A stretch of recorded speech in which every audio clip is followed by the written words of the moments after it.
Bueno, el querido Víctor Pavón está con nosotros, un intelectual de primera, abogado, economista, periodista, investigador. Quiere ser o llegar a ser senador por Libertad y República, que es el movimiento, el partido político que él lo fundó. Y bueno, que a partir del 19 va a tener color y número. Así mismo. Nosotros vamos a tener en enero del próximo año. En enero recién. Vamos a tener número y color. Color y número. Es un error que el Tribunal Electoral, me parece, comete, porque justamente los partidos nuevos. Nosotros somos el partido más nuevo en el Paraguay.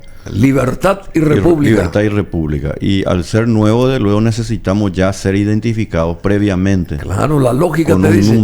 ¿Y ahora dónde están ustedes? Nosotros en una suerte de limbo. No. Nosotros estamos constituidos como partido. Vamos a presentarnos en 6 departamentos. Creo que están en el purgatorio todavía. No, vamos a presentarnos en 6 departamentos y de luego eso hace de que la gente, hablando con la gente, etcétera, y por supuesto a través de programas así tan vistos como el tuyo, después las personas nos pregunten. Está muy bien, les gusta lo que decimos, especialmente lo que proponemos. Y nos dicen qué número el que vas a tener, te dicen. ¿Qué número? Entonces, ¿por qué? Porque es lógico, por una cuestión neurolingüística. El cerebro quiere captar el número. Porque cuando se despliega ahí en la pantalla, lo que uno va a buscar es obviamente el número. El número del partido, cual está identificado. Y de esa manera hacer el voto correspondiente. Y bueno, yo sé, pero Víctor Pavón es una persona que tiene muchos adeptos a través de Libertad y República. Estamos viendo cómo se mueve en las redes sociales, todo el operativo a favor de la senaduría, porque él quiere llegar a estar en la Cámara Alta en el 2023 y hace falta una mente brillante como la de Víctor para que oriente al resto de los que están ahí sentados o van a estar sentados en los curules, porque él tiene una brillantez nata, una persona que con mucho criterio y tiene la mente clara también y sabe sobre qué andarivel caminar, y más en el terreno de la política y en el terreno de lo que podría ser una patria nueva, distinta, diferente. ¿Cómo está hoy nuestro país así, rápidamente? Bueno, nuestro país está pasando por una etapa que es, digamos, normal previa a una elección de carácter nacional. Entonces, de acuerdo a la teoría de las expectativas racionales, en economías le solemos decir a eso una etapa de incertidumbre. Y la incertidumbre, como sabemos, no es precisamente un buen consejero para lo que se denomina los activos, el ahorro y la inversión. ¿Por qué? Porque este 18 de diciembre vamos a tener la interna, en primer lugar, de los partidos políticos, y ahí prácticamente ya se va a visualizar lo que sería la chapa presidencial, tanto del oficialismo como de la oposición. Pero lo grave aquí, a mi modo de ver, Bruno, es que no existe un partido político a la fecha que realmente proponga soluciones a los problemas que hoy tiene el Paraguay. ¿Y qué proponen los partidos? Los partidos políticos lo que están proponiendo es son números y colores, suerte de continuismo donde el color, número y finalmente la figura, digamos, más caracterizada por el tema del marketing sea básicamente la persona que está recibiendo la adhesión. Entonces salen a bailar reggaetón, salen a hacer de todo, etcétera, salen a cocinar y todas estas cuestiones que hacen al populismo, que nosotros no estamos de acuerdo, pero que forma parte, digamos, también de una sociedad que lamentablemente todavía no ha pasado a un estado de madurez en cuanto se refiere a la importancia de las ideas. Se le da demasiada importancia a la figura en sí misma, lo cual no es que esté mal per se, porque es natural. Pero yo creo que nosotros estamos en el Paraguay en una imperiosa necesidad también de saber qué es lo que van a proponer sobre el tema, por ejemplo, el sector eléctrico. Perseguir ideas. Exactamente. El tema del Mercosur. Ideas se cristalicen. Exactamente. El tema del Mercosur, el tema de lo que se denomina el desempleo. O sea, nosotros no solamente tenemos que seguir así como se está haciendo, y se persigue de una manera muy fuerte, que la gente habla, tenemos que construir más escuelas, mejor educación, más salud, pero nadie habla del cómo. De hecho, eso tiene una explicación también, Bruno. Sí. La explicación es que nadie quiere hablar del cómo, porque el cómo les lleva inexorablemente a una cuestión que nosotros no podemos dejar de decir. Les lleva a que tengamos que definirnos a hacer reformas o continuar con lo mismo. Hoy todos los partidos políticos y todos los candidatos lo que persiguen es en realidad ponerle parche a la cuestión y a seguir haciendo lo mismo. Los únicos que hablamos es interesante lo que decís, porque de es una propuestas realidad. somos nosotros. Claro. No sé si porque no tienen ni número ni color, entonces tienen que tener algo. Entonces ustedes se van por ese andamiaje. No necesariamente, Bruno. El hecho de tener, todavía no tener un número, un color, no es un motivo para no proponer. No, ya sé, pero te quiero decir que tenés que despertar el interés con Por alguna supuesto, medida. por supuesto. Además que nosotros no somos un partido de masa. Es un partido donde obviamente se escuche, por ejemplo, la polca o directamente se invoque una cuestión histórica. Somos un partido todavía nuevo, pero que rescata los valores del liberalismo universal. Pero es más clasista, es un partido clasista, No, clasicista. nosotros somos un partido para la gente, para el pueblo. ¿Sabes por qué? Sí. Porque nosotros proponemos soluciones que son para la gente, y las soluciones para la gente implican necesariamente sacarle al Estado del pedestal donde se encuentra, sacarle a los políticos y a los burócratas del pedestal, porque esta gente está en un pedestal, están con una cuestión así como el buey apis, donde prácticamente hay que rendirle una suerte de pleitesía, y eso nosotros personalmente y nuestro partido institucionalmente aborrece lo que significa la pleitesía y seguirle nomás a una persona, no por sus ideas, sino que sencillamente porque representa a un partido. A nosotros no nos importa si es colorado o liberal. A nosotros lo que nos importa es si realmente está comprometido, por ejemplo, comprometido con la soberanía o no del Paraguay, comprometido o no con la calidad genuina de la educación, comprometido o no a hacer reformas, por ejemplo, en el sector eléctrico, comprometido a acabar con el endeudamiento. Porque no te olvides, Bruno, que nosotros estamos llegando a fin de mes de este mes de diciembre. Fin de año también. Y a fin de año, luego que coincide, estamos llegando prácticamente al 40% del endeudamiento. Impresionante. Ese es un endeudamiento para el Paraguay 15.000 demasiado millones. alto. Que con los intereses, sumados los intereses, ya está llegando prácticamente a absorber todo el Producto Interno Bruto. Entonces, para otros países lo que podría ser sencillamente un nuevo empréstito, en realidad para nosotros es ponernos una cadena que nos va debilitando. Y el único partido que realmente tiene una propuesta concreta y sobre todas las cosas dice de manera enfática que el endeudamiento es una forma finalmente de debilitarnos y volvernos esclavos del organismo internacional. Es Libertad y República. Es el Partido Libertad y República, pero lo hace de manera argumentativa. Bueno, muy bien. Otro detalle, vos sabías, eso nos dijo Hugo Biederman acá, que también, así como vos, quiere llegar a la Cámara Alta. Él nos dice que cada senador de la República acá en Paraguay mueve, digamos, ¿cómo que se llama? No es que mueve, sino se le entrega a cada senador con todos sus acólitos alrededor, el séquito que tiene cada senador, algo así como 300 millones de guaraníes. ¿Vos sabías eso? No, esa suma realmente 300 millones de guaraníes, ¿en qué cada plazo mes, de tiempo? Cada mes. Con toda la gente que rodea a cada senador. Puede ser. La verdad que me parece una suma grande, pero puede ser. O sea, depende de qué variables uno utilice para el cálculo, ¿verdad? Porque si yo tomo el indicador, por ejemplo, ¿verdad?, de el salario, o sea, el honorario correspondiente, la dieta que se le dice, ¿verdad?, sí, más el cupo de combustible, más asesoría, más servicio de cuestiones de salud.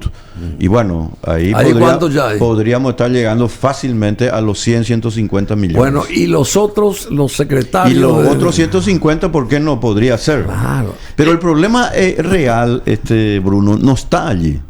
El problema real está... Pero es una fortuna esto. Claro que es una fortuna, pero el problema no está allí, Bruno. Sí, pero hay que medir también qué resultado hay. Eso, si vos le pagás a cada ñato 300 millones porque al mes. El problema real está en la contraprestación. ¿Qué es lo que un legislador, en este caso, en cualquier lugar del mundo, en el Paraguay, debería mostrar ante la ciudadanía? Y la primera característica del legislador es la austeridad. Sí. Y luego la honestidad. Y la austeridad significa que debe vivir con lo poco que gana, en el sentido que en realidad es muy alto el ingreso que tienen los legisladores. En consecuencia, nosotros necesitamos revertir esa situación. Pero más allá, nuevamente, y te comento del tema del monto en sí mismo, en realidad está qué servicio ofrece hoy un legislador. Porque si el servicio va a ser nomás ir a sentarse en el curul, no decir nada, no proponer nada y no oponerse, y sobre todas las cosas no tener una actitud propositiva para el Paraguay, entonces quiere decir que los 45 senadores debería reducirse fácilmente a 30 y de los 80 diputados deberíamos reducirlo a 40. 45 senadores. 45 senadores por 300, y 80 diputados. Por 300 millones. Y bueno, ahí tenés una suma hace un poco el cálculo ese. 45 por 300 millones, según lo que dijo Hugo Biederman, ¿verdad? Claro, por eso te digo, el problema no está allí, el problema está... yo hablo de la plata, Bruno, que se mueve, claro, respecto al resultado. Pero de si eso. Vamos a hablar de plata, vamos a hablar entonces de plata, ya que está tocando y requiriendo mucho eso. Mira la cantidad, son 1.313 millones, ¿cómo es? 13.500 millones. ¿Y cuántos es eso? Sí. 13.500 millones. Bueno, te comento algo para que la gente también sepa, y nosotros hacemos mucho hincapié y insistimos mucho en ese tema. Cuando el presupuesto de gasto, que es un plan de trabajo en el área de las finanzas públicas, se lleva a cabo desde el Estado, donde se prevé los ingresos y los gastos públicos, en el Paraguay, hoy en día, ya se tiene un mal gasto de 1.700 millones de dólares. Claro, lo que le dije recién a Mario, entonces, que se dilapidan. Ese monto de dinero no es que va a ingresar, ya ingresó al presupuesto. En consecuencia, significa que ya se le sacó, ya se le extrajo al contribuyente paraguayo, a todos los ciudadanos paraguayos de una u otra manera. ¿Qué es lo que hacemos nosotros con ese dinero? Y ahí viene el problema. Si el Paraguay no hace reformas, si nosotros no reducimos el déficit fiscal, que vamos a llegar al 5 o 6% este año, nosotros vamos a caer lentamente, como de hecho ya está sucediendo, en un fenómeno que se llama de estanflación. ¿Cómo es? Estanflación, que es una mezcla. Ya lo mencioné y suelo insistir, ¿Y qué porque es importante que la gente sepa, para que alguna vez se percate de que la verdad en algún momento tiene que prevalecer sobre la mentira y sobre todas las cosas, la forma en que los políticos y burócratas nos dicen a nosotros de que todo aquí está bien. No, aquí no todo está bien. Estanflación. Estanflación. La estanflación es un término que se acuñó en la década de 1970, cuando los Estados Unidos y Europa en particular cayeron en tres fenómenos económicos concretos que tienen repercusiones sociales, repercusiones sobre la vida de la gente. Es una mezcla de recesión, falta de crecimiento económico, una mezcla igualmente de inflación, en donde los precios empiezan a subir más allá de las posibilidades del poder adquisitivo, el poder adquisitivo disminuye mucho, y finalmente el desempleo. Recesión, desempleo e inflación son tres fenómenos producidos por el Estado. No es por la gente. Cuyo resultado se denomina estanflación. Estanflación. Y eso, Bruno, implica que la repercusión de esa política viene exclusivamente debido a que el Estado se ha convertido en un... De hecho, el Estado es un problema.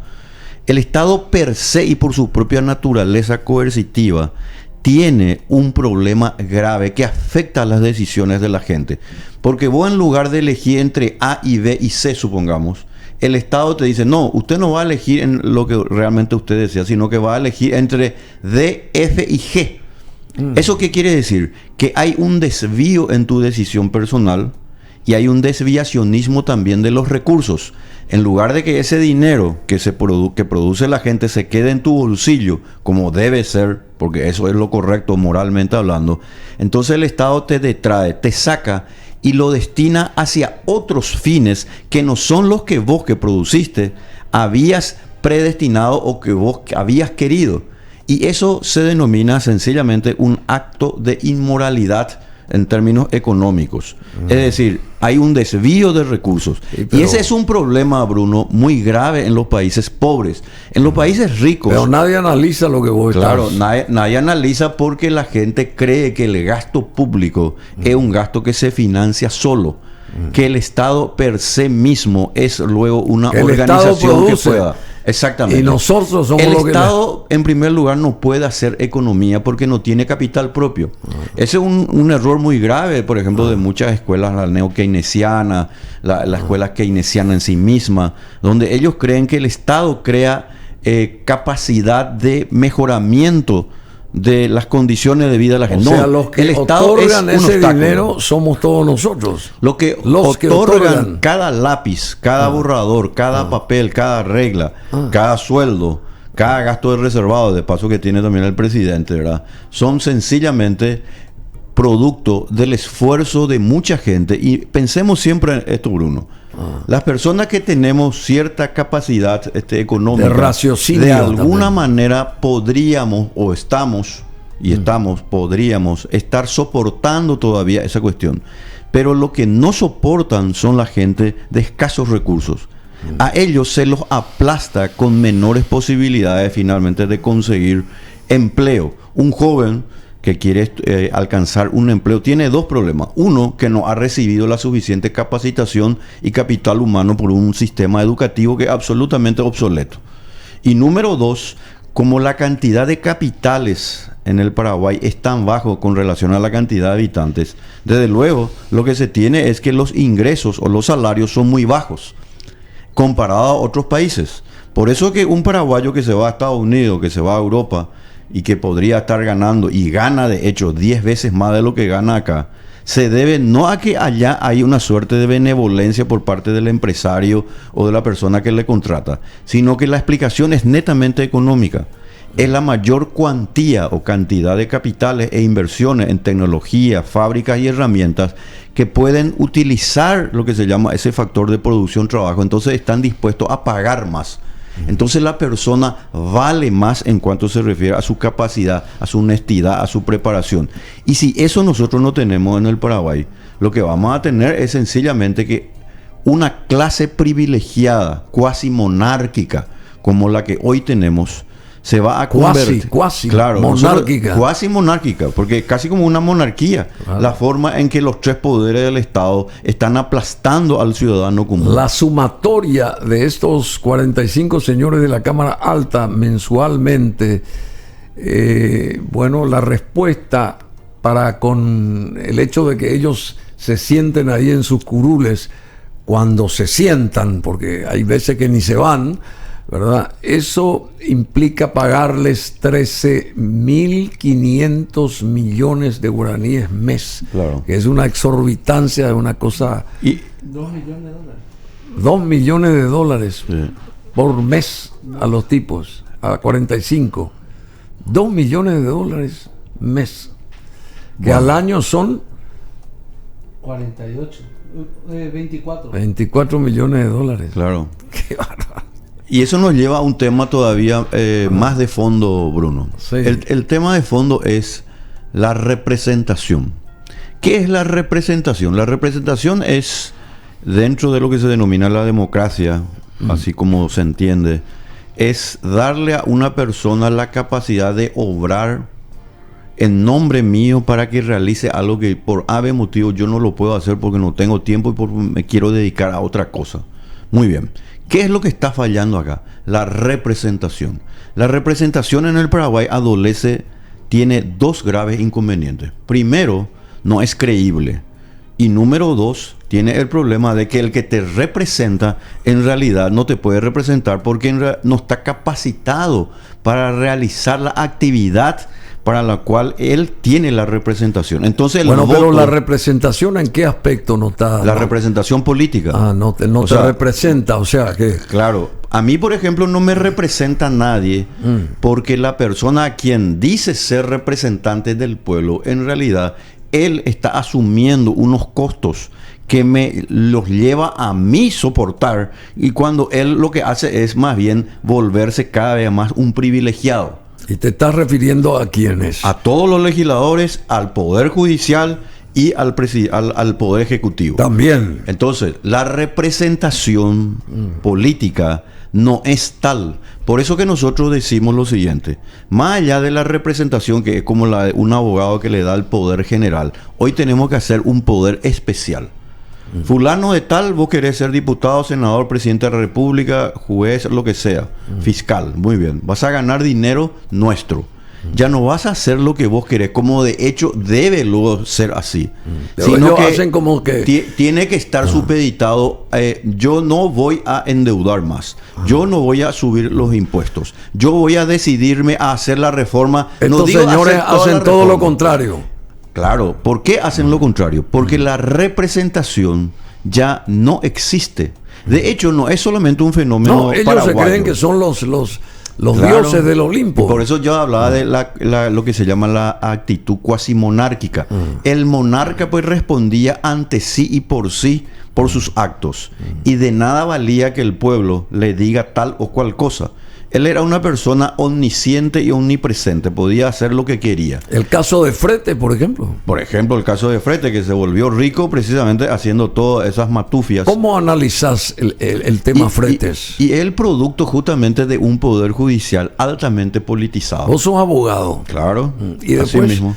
¿cómo vos ves eso? Analizás esa eso historia. Tiene una explicación, y la explicación está en que el Poder Judicial en el Paraguay, no porque no tengan que ser electos por mecanismos políticos, la política siempre va a estar inserta en esa situación de elección y control del poder. Lo que está mal es la politización política partidaria. Y el ejemplo más concreto es el Consejo de la Magistratura y el Jurado de Enjuiciamiento.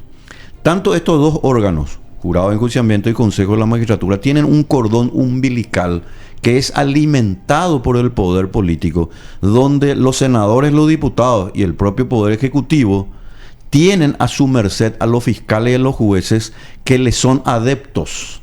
Entonces, cuando un hombre común o una mujer común llega a tener un accidente de tránsito, supongamos contra un vehículo de un senador, un diputado o el presidente de la República, esa persona tiene todas las de perder. Claro. Porque es muy sencillo. Él no tiene, esa persona común, no tiene capacidad de enfrentarse a un poder tan grande, en donde la gente, lamentablemente, en lugar de romper con esto, le alimenta cada vez más. Y eso es la corrupción. Muy bien, la corrupción viene a ser sencillamente el efecto del estatismo. Y la gente, sin darse cuenta, lo que hace es alimentar la corrupción, porque le pide favores al diputado y al senador. ¿Y quiénes son los diputados y senadores? Personas de escasas luces, de una estrechez mental extraordinaria. Mira que vas a ser uno de ellos. No, yo voy a ser diferente. Nosotros vamos a ser diferentes porque nosotros sí manejamos un conjunto de ideas, Bruno. Por eso que nosotros lo que le decimos a la gente es: señores, nosotros no queremos el poder del Estado. Nosotros lo que queremos es el poder para devolverlo al pueblo. Por eso el poder tiene que ser controlado y muy limitado. Decime una cosa, el caso González Daer, Ramón González Daer específicamente, porque el otro ya se fue, y el caso de Frete, ¿son similares? ¿Es la misma historia esto? Claro, es justamente ¿cuál es la matriz que te lleva a estos actos de corrupción? Y ahí hay que tomar en cuenta algo, Bruno. Y eso me hace recordar a un gran pensador francés, un escritor, un economista, en realidad un gran escritor francés que se llamaba Frédéric Bastiat. Él escribió varios artículos y había uno de ellos que era verdaderamente brillante, que se llama Lo que se ve y lo que no se ve. Lo que se ve es algo, la formalidad. Lo que se ve es la persona que tiene un cargo y que tiene un traje de más de $5,000. Lo que se ve que tiene su camioneta 4x4. Muy bien. Pero lo que no se ve es lo putrefacto que está esa forma de conducir al Paraguay. Lo que no se ve es la hediondez por el cual la representación ha sido socavada y destruida. Entonces ya nadie le representa a la gente. Es más, si yo le dijéramos ahora a los que nos están escuchando, ¿quién es el concejal de su ciudad? Que realmente, estoy hablando de concejal, donde la democracia es directa, donde se encarga la gente realmente de tener veredas, plazas y barrido de calle, y obviamente... ¿Quién es el concejal? Entonces, ¿quién es? Y ¿Quién la gente, es el concejal que le favorece a la ciudadanía? ¿Quién es el concejal que le representa? Que le favorece, sí. Exactamente, como vos estás diciendo. Y la respuesta va a ser que no tengo realmente una respuesta a eso, porque no hay nadie. No hay nadie. No hay nadie. Y si vos cobran sus dietas, sus salarios, claro, y si vos llevas esa situación a un terreno macro, que sería ya el gobierno de la nación o el gobierno del Estado, el poder judicial, legislativo y el poder ejecutivo, vas a ver que ellos están desvinculados. ¿Sabes a quiénes se parecen hoy nuestros legisladores, el presidente de la República y los jueces y fiscales? Ellos se parecen mucho a María Antonieta, que hasta el último día, antes del 14 de julio de 1789, ella escribía, tenía una especie de diario y escribía. Denle torta, ¿cómo que dijo María Antonieta? No, como no había comida, denle sencillamente torta en vez de panes. Pero ella escribió algo para que vos veas nomás la desvinculación y motivo por el cual las revoluciones muchas veces vienen. Ella escribió sin novedad. Sin novedad. O sea, ella no entendía que en realidad se estaba gestando una revolución extraordinaria en contra de la monarquía y de la forma en que ella y sus acólitos estaban gobernados. Entonces, ¿qué quiere decir? Estaban gobernando. Claro, la desvinculación es tan grande que la gente empieza a tener un hastío. Y cuando el hastío se eleva a un nivel tal, vienen las cuestiones que pueden ser violentas. Por eso hay que tener mucho cuidado, Bruno. Bueno, eso pasó también en Rusia, ¿verdad? Claro. Con los zares. Con los zares. El último zar. Todas las grandes revoluciones tuvieron una base económica. Bueno, rápidamente, yo no puedo dejarte ir sin que me digas, por ejemplo, primero lo de la transformación educativa dentro de ese marco. Esta respuesta de la Unión Europea, que quieren que se retire lo que la Unión Europea para la transformación iba a aplicar acá a través de montos siderales, digamos, de millones de euros, creo que, ¿verdad? Por un lado, y por otro lado, lo del Mercosur y la posición del Uruguay, ese tipo de cosas. Pero antes, ¿cómo está eso de la Unión Europea para la cuestión esta del... Bueno, la Unión Europea donó una suma de dinero para financiar, exactamente, para financiar un cambio en el sistema educativo.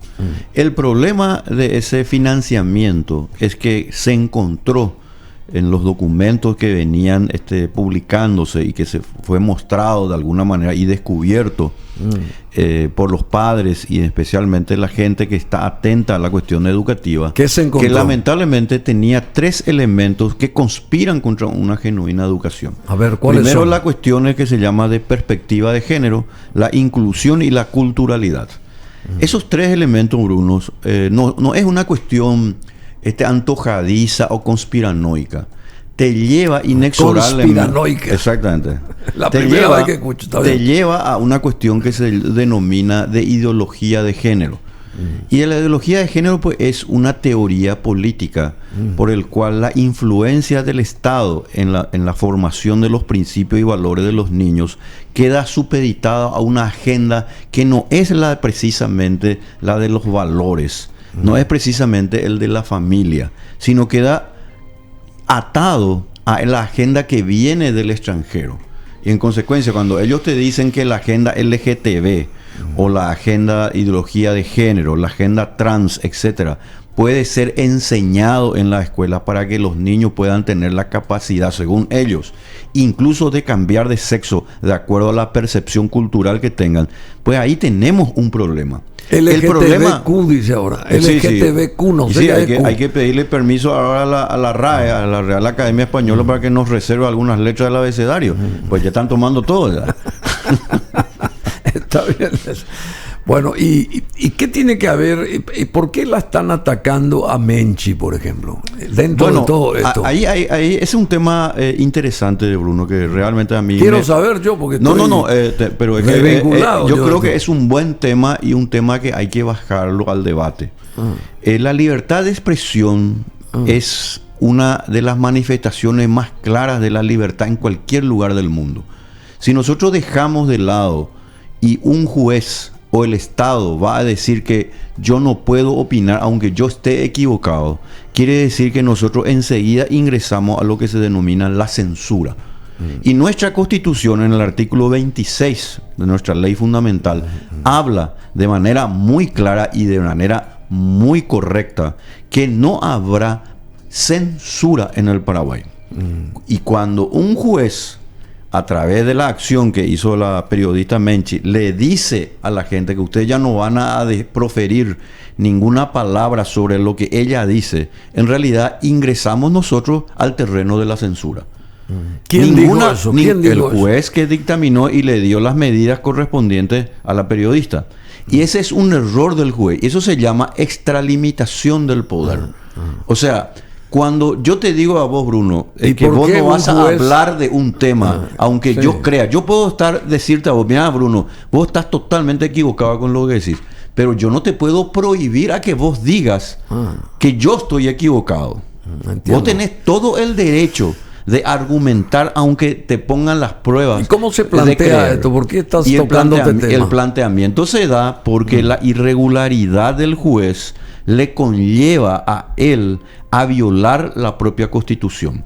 Cuando nosotros perdamos lo que se llama la libertad de expresión, también estamos perdiendo el control del poder.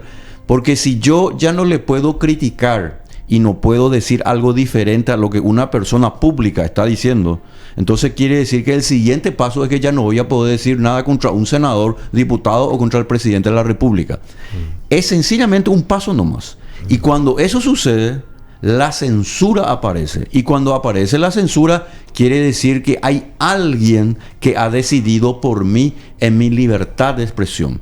Por eso es que la expresión de manifestarme y de decir lo que yo quiera, desde luego, está supeditado a una limitación que hay que señalar también, que se llama las responsabilidades ulteriores. Si yo te digo, Bruno, vos sos un ladrón, yo estoy libre de decir de manifestar lo que estoy diciendo, pero vos tenés también todo el derecho, luego por la teoría de la responsabilidad ulterior, a hacerme la demanda y la querella correspondiente. Y de luego, si yo no pruebo, la carga de la prueba viene contra mí, porque en el digesto romano, y esto es clave en la reina del derecho, la reina del derecho es el derecho civil. Entonces ellos decían ya, actore non probante, reus absolvitur, incumbi probati cui dici no cui nega. O sea, si no hay cuestión probatoria, si el reo está absuelto. Exacto, si el actor no puede probar, si yo digo algo contra vos y no puedo probar, quiere decir que vos estás absuelto y yo tengo que pagar las consecuencias. O sea, vos tenés todo el derecho de solicitarme una indemnización multimillonaria por lo que yo dije y menoscabé tu reputación y tu honor. Pero la responsabilidad es ulterior. No se socava ni se menoscaba lo que se denomina la libertad de expresión. Porque si hiciéramos lo que hace este juez, dándole esa prerrogativa a la periodista, nosotros ingresamos precisamente a que el juez ha instalado la censura. Bueno, decime, y hablando de censura, ¿nosotros tenemos censura dentro del Mercosur o cómo es el asunto?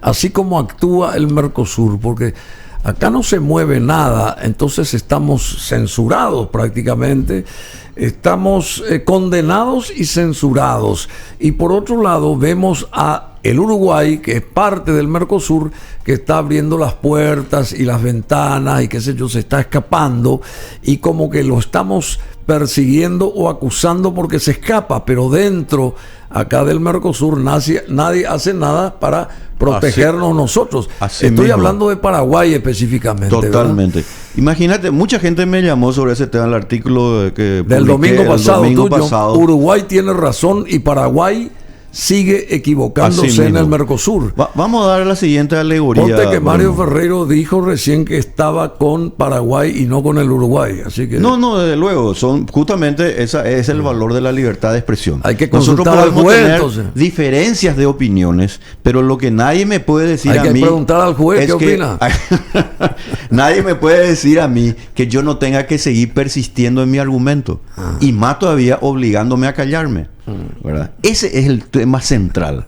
Y imagínate este tema del Mercosur para redondear nomás. Claro. Vamos a suponer que los miembros de un grupo de personas están como confinados como en un lugar donde hay altas murallas.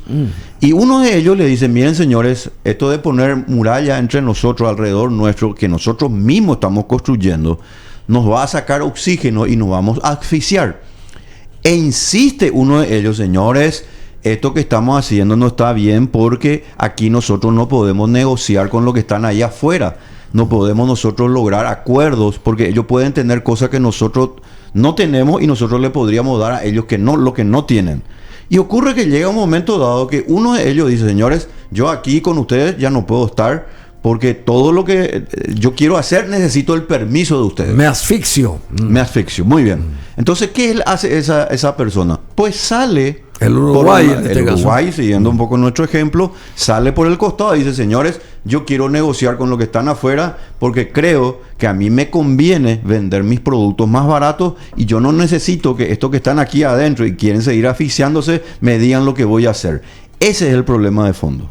Claro. La decisión no puede estar supeditada a un grupo que le dio tanta importancia a la política en lugar que a la política comercial. Y por eso sostenés vos de que el Uruguay tiene razón y también yo me adecuo a lo que vos decís, ¿verdad? Y Paraguay sigue equivocándose Claro. en el Mercosur. Y se equivoca grande, además de lo que dijimos, Bruno, ¿Por porque qué se tanto equivoca? Paraguay A ver. y Uruguay son países de menor crecimiento económico. Nosotros no tenemos la fortaleza industrial que tiene tanto Argentina como Brasil. Y Porque más en Brasil, realidad, porque ¿qué tiene un pasó mercado con muy grande? El Mercosur pues, en realidad se convirtió en una lucha entre los dos gigantes de la región, que son Argentina y Brasil, en una lucha de sus producciones automotrices, es decir, de la industria automotriz, donde tanto Argentina y Brasil producen vehículos de buen porte, hay que ser sinceros, ¿verdad? Tanto nacionales como extranjeros, pero es una lucha entre ellos.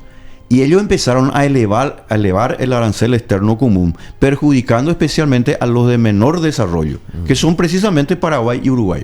Entonces Uruguay dice, señores, mientras ustedes se pelean y me elevan el arancel externo común, yo no puedo negociar con nadie porque necesito el permiso de ustedes. Entonces yo me salgo. Yo voy a seguir siendo parte de miembro del Mercosur, pero yo necesito que haya acuerdos bilaterales que se llaman acuerdos de libre comercio donde yo también me pueda beneficiar. ¿Cómo va a terminar y eso es lo que esto? Paraguay también tiene que hacer. ¿Cómo va a terminar lo del Uruguay? ¿Va a terminar saliendo del Y Mercosur? de acuerdo al tratado, Uruguay va a tener que ser lamentablemente sancionado. Porque ese fue el pensamiento. Bueno, si vos pero pensás Paraguay bien. también fue sancionado en la época de Bueno, ¿te acordás en la época Federico, cuando vino el tema de, sí, después de Lugo? del golpe de Estado? Sí, ¿verdad? sí, sí, o sí, mejor sí. dicho, el juicio político, pues esa es la verdadera cosa, contra el presidente Lugo. Y bueno, fue sancionado y muy fuertemente Paraguay. Claro. Bueno, y Por ahora eso- va a por eso pasar que- lo mismo con el Uruguay. Claro, lo que va a ocurrir es probablemente una sanción y le van a de alguna manera tratar de impedir que Uruguay pueda realizar esa actividad de libre comercio ¿Y con por otros qué Paraguay países. no sale Yo a creo, favor Bruno, del Uruguay? Y porque sencillamente tiene muchos intereses, hay que ser sinceros con Brasil. Con Brasil, nosotros tenemos mucha dependencia del Brasil. Yo creo, Sí, sí, yo sí, creo sí, en el sí, Mercosur, sí, sí, Bruno. Eso es muy importante decirlo. Yo creo que los países tienen que unirse en las regiones respectivas para poder negociar con otros grupos o otras zonas también comerciales. El problema nomás está que el Mercosur se fue convirtiendo, lamentablemente, de una política comercial, económica, donde realmente todos nos podamos beneficiar, se fue convirtiendo en una suerte de acompañamiento de las políticas industriales tanto de Argentina y Brasil, donde ellos son los que realmente tienen la batuta de los demás miembros. Y eso no está bien, porque nos impide precisamente a Paraguay y Uruguay, concretamente que somos de menor desarrollo económico, a estar supeditados a esas políticas de los dos grandes. Bueno, y uno de esos grandes es Argentina, ¿Qué la visión tuya rápidamente de lo que pasa con Cristina Fernández? Y bueno, Cristina recibió ahora una sentencia de 6 años de cárcel. Sí, pero y implica, políticamente debería implicar el fin del kirchnerismo por ahora. Pero eso por no se va a llegar a eso. Claro, por estas cuestiones procesales probablemente se va a convertir precisamente en la adalid de su grupo, porque ella, para no tener que ir a la cárcel, va a tener que ganar las elecciones del año que viene. Y cuando hay ese aditamento emocional, lamentablemente la gente prefiere que ella sea presidenta o presidente antes que se vaya a la cárcel. Un punto de inflexión muy grande. Claro, ese es un tema que la oposición en Argentina va a tener que tomar muy en cuenta. Porque sin darse cuenta, pero ella dice que el año que viene no va a participar de nada. Y probablemente no, ¿verdad? Pero puede tener nuevamente, como hizo con el señor Fernández, a su representante allí, para que finalmente le pueda seguir dando la impunidad y la inmunidad correspondiente. Que, por esto también pasó Lula, y hoy es presidente. Sí, también. El 1 de enero arranca su tercera presidencia. El 1 de enero inicia. Y ese es un problema que tiene Bolsonaro, porque él no se decide a hacer lo que tiene que hacerse. Y rápidamente Perú, a ver la visión tuya de la situación peruana. Bueno, lamentablemente el ahora ya expresidente cometió un grave error creyendo que cerrando momentáneamente, como él decía, ¿verdad? El Congreso iba a lograr la adhesión popular. Porque es obvio, en todos los países, especialmente así latinoamericanos, hay mucha desaprobación hacia la política. Pero no sucedió eso. Lo que pasó fue que finalmente él fue destituido. Y no se pueden cambiar las reglas de juego. Por más que existan problemas de corrupción, es la democracia. Los formalismos o las reglas de juego que están en nuestras respectivas constituciones tenemos que respetar. Lo que tenemos que valorar en todo caso es que el voto de la gente cada vez sea más responsable, cada vez sea más consciente y cada vez sea más para personas que realmente quieren cambiar el país y no hacer prevalecer el continuismo. ¿Y qué vamos a tener el 18? Faltan 9 días. Sí, el 18 de diciembre tenemos la interna de todos los partidos políticos. ¿Y cómo va a ser? A ver, tu pronóstico. Y el pronóstico va a ser realmente muy reñido. ¿En 9 días? Sí, en 9 días. Y ya ahí no nos prácticamente vemos. En términos de lo que se llama la chapa presidencial, o sea, el Poder Ejecutivo prácticamente ya se va a definir, porque es lógico, ahí tenemos la oposición representado. ¿Y cuál es tu pronóstico? En particular yo creo que va a ganar Efraín, y en el Partido Colorado va a ser una reñida puja entre Peña y el señor Vince. Y ahí hay un pronóstico reservado. Pronóstico reservado.